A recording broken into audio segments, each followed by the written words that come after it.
Hello all, we are reporting live from SHS Library. Today, we're going to discuss the mole growing on Miley Cyrus's face. But first, oh no, we have breaking news from 1974.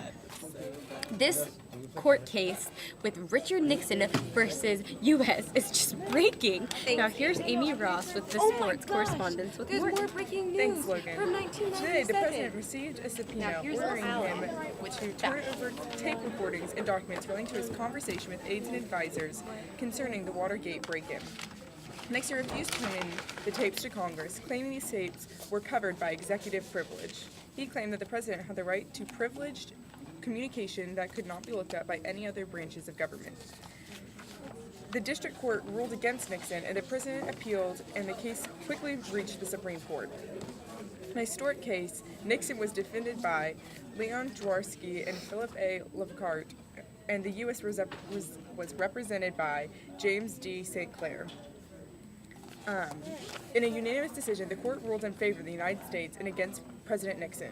Chief Justice Burger wrote for the opinion of the court, which concluded that the president did enjoy constitutional protected executive privilege, but that privilege was not absolute. The court decided in this case, the president's interest in keeping its communications secret outweighed by the interest of the judiciary in proving a fair trial with full and factual disclosure. In this landmark decision outlining the powers of the three branches of government, determined that the president is not immune to judicial process and must turn over evidence subpoenaed by the courts.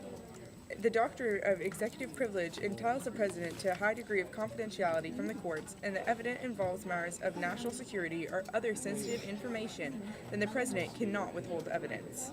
In the end, Nixon resigned before he could be impeached, but the president was ordered to turn over all the tapes and documents to the prosecutor. Thanks, Amy. No, I'm pretty sure it's Oh my gosh! There's more breaking news from 1997. Now here's Alan with the fashion.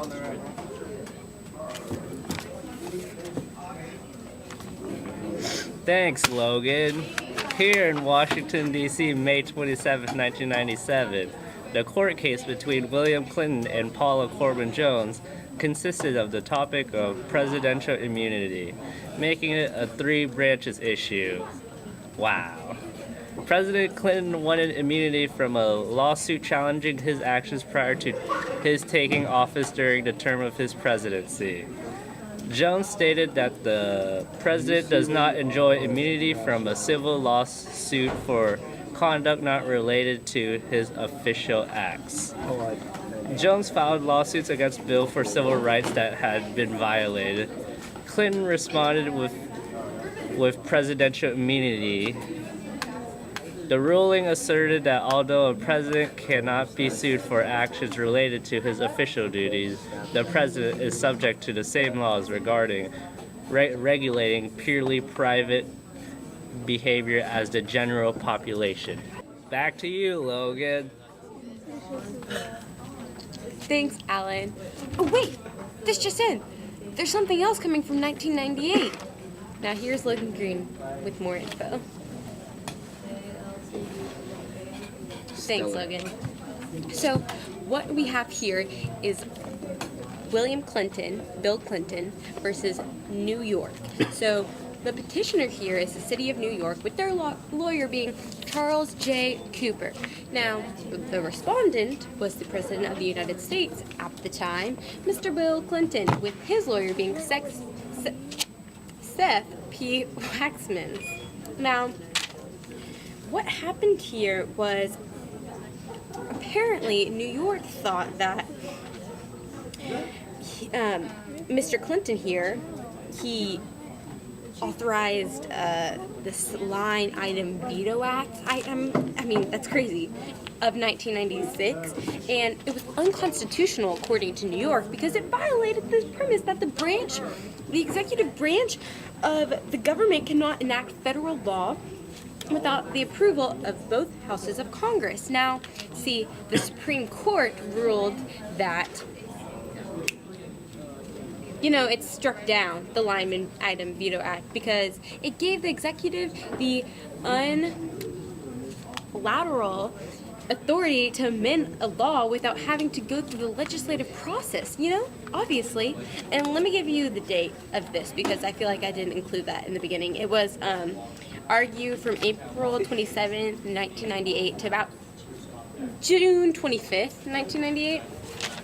So, the significance of the civil rights court ruling, civil rights, is that it maintains the standard of interpretation of the presentiment clause, meaning the executive branch still cannot create or change laws without approval of Congress. Duh. So this was all in all, it was a violation of the clause of Article 1 of the Constitution. So we're like literally in the beginning of the Constitution. That's all.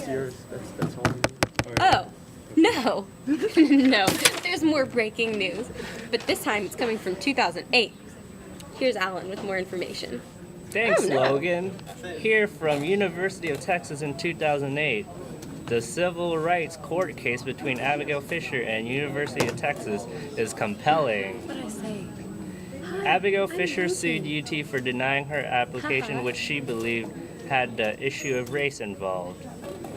In an opinion that required only 13 pages, the court explained that a university's use of race must meet a test known as strict scrutiny. Under this test, a university's use of affirmative action will be constitutional only if it is narrowly tailored. Affirmative action is racial discrimination. Strict scrutiny applies to racial consideration. The benefits of diversity are not compelling. Discriminating based on race is unconstitutional. Racial discrimination in any form is harmful. This was significant because it was the first time to question the 10% rule in court. Back to you, Logan. Thanks, Alan. Well, today's newscast was certainly out of the ordinary. Signing off!